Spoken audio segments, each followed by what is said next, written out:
Hey, do you like metal? Do you like kick-ass guitar riffs and exotic melodies? Are you a weep perchance? Then look no further, because today we're gonna be reviewing what is, in my opinion, the best Japanese metal band at the moment.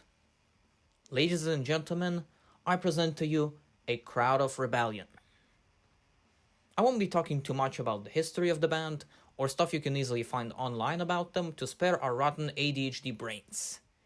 What I'll do instead is give you my opinion on all of their albums and make a tier list of them along the way. I also purposefully left out some of the singles and EPs for the sake of convenience. So let us begin.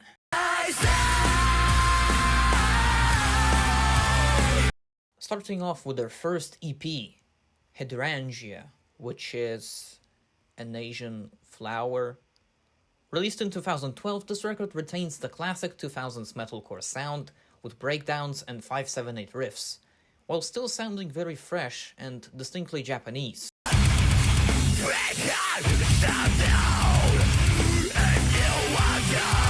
The titles and lyrics are all in quite broken English and overall are vague and poetic, which is not necessarily bad.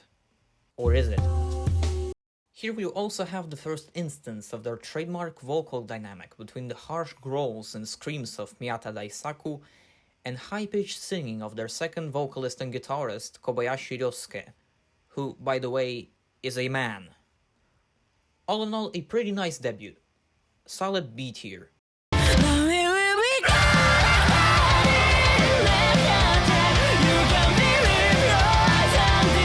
Moving on to their next EP, released in 2013, Zygomycota, which is a fungus. This one's not available on Spotify, and perhaps there is a reason for that. This release has a more epic vibe to it, so to speak, but to me it doesn't really stand out, and I don't see myself coming back to it, because despite having a few nice moments, overall this record is kinda boring. C tier.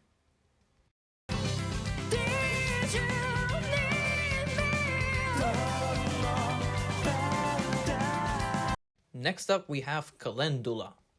I'm starting to see a pattern here, from 2014. Initially I overlooked this one, but now having listened to it a few times, I can confidently say that they have improved a lot on this one. Here they finally started implementing singing in Japanese, while the lyrical content is still being dominated by often edgy word salad in English. The album's overall sound is pretty raw and metallic, yet very catchy.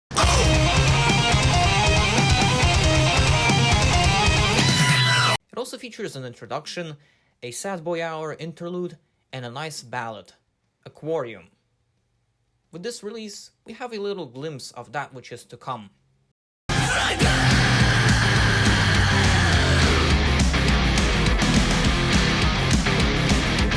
2016, Xanthium.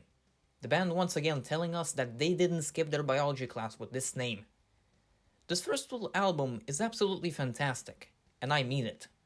It opens up with M1917, an absolute banger with a music video.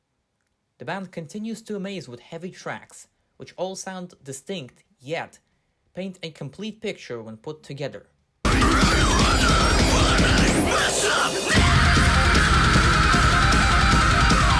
We have a softer, jolly-sounding track, Sketch, and after it a beautiful ballad called Crocus.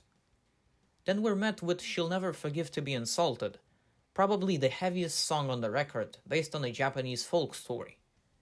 Continuing, we have a catchy shred masterpiece, Mechanical Parade.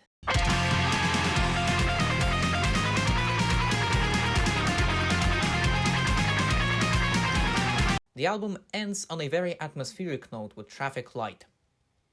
It also features two tracks from their previous EP and single, Smells Like Unknown and The Crow. I think there's no doubt that this is their best release. Whenever I listen to it, I always go from beginning to the end, because there are no bad songs on it, and to me, it's one of the best modern metal albums. The production is great, the instrumentals are rock solid, the vocals are phenomenal. Total no-brainer. S tier.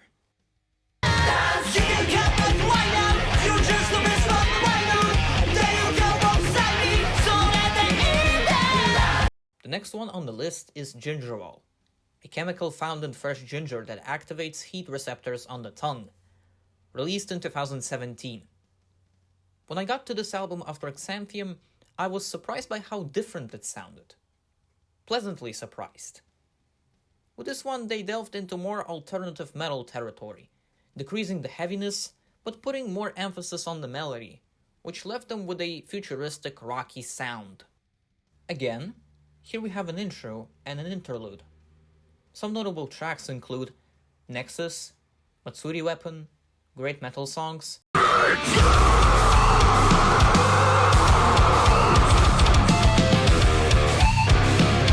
Niacin Flush, a seductive sounding track, Polyrhythm, where the bassist gets to shine, as well as Ribirudo, the Japanese way of pronouncing rebuild, which is a melancholic lyrical song with bits of piano.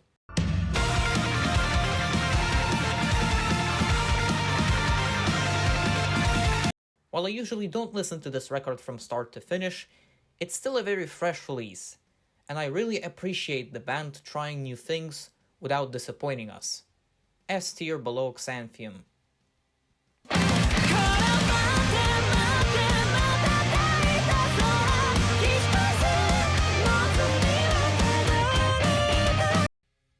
"2018. Free in Latin Digits. The first album name that doesn't reference biology. Cool, right? In terms of the album itself, we get to witness another change of style. The sound becoming heavier again, in addition to many songs sounding like anime openings. The title track's got a music video and sounds very interesting. Among my other favorites, there are Raccoon Dead, Nice and Heavy, Sign, and The Testament, where I really enjoyed the guitar work.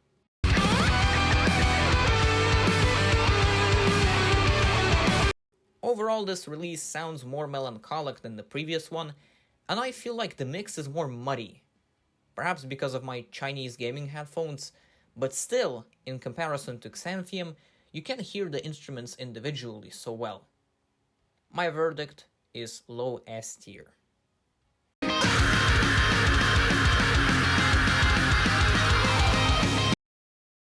Next up is Zealot City from 2020.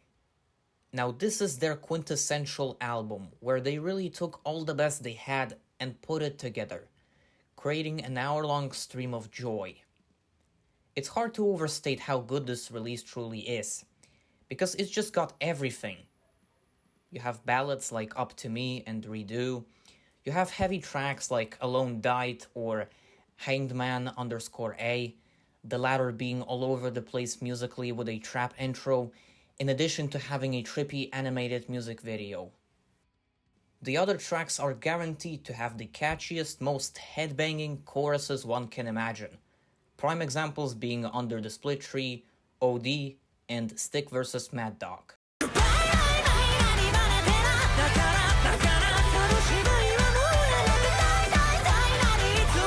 In addition, the mix is very clear, and here Baku did an absolutely great job on guitar.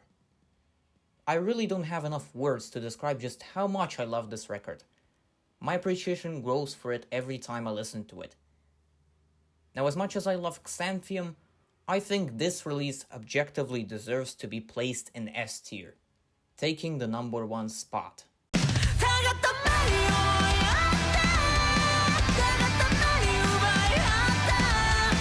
Moving on to Abandoned System _, released in 2022. Now, I don't want to trash on this album, but I really don't have much to say about it. Although the band clearly put in the effort and the first track even features a guest vocal performance, not a single song really got me hooked, and I just kinda sat through the entire thing. The record sounds too polished to me, almost soulless. Maybe the departure of their longtime bassist played a role. I would also lump Alva together with this one in B tier, since I have the same feelings about it as I do with Abandoned System.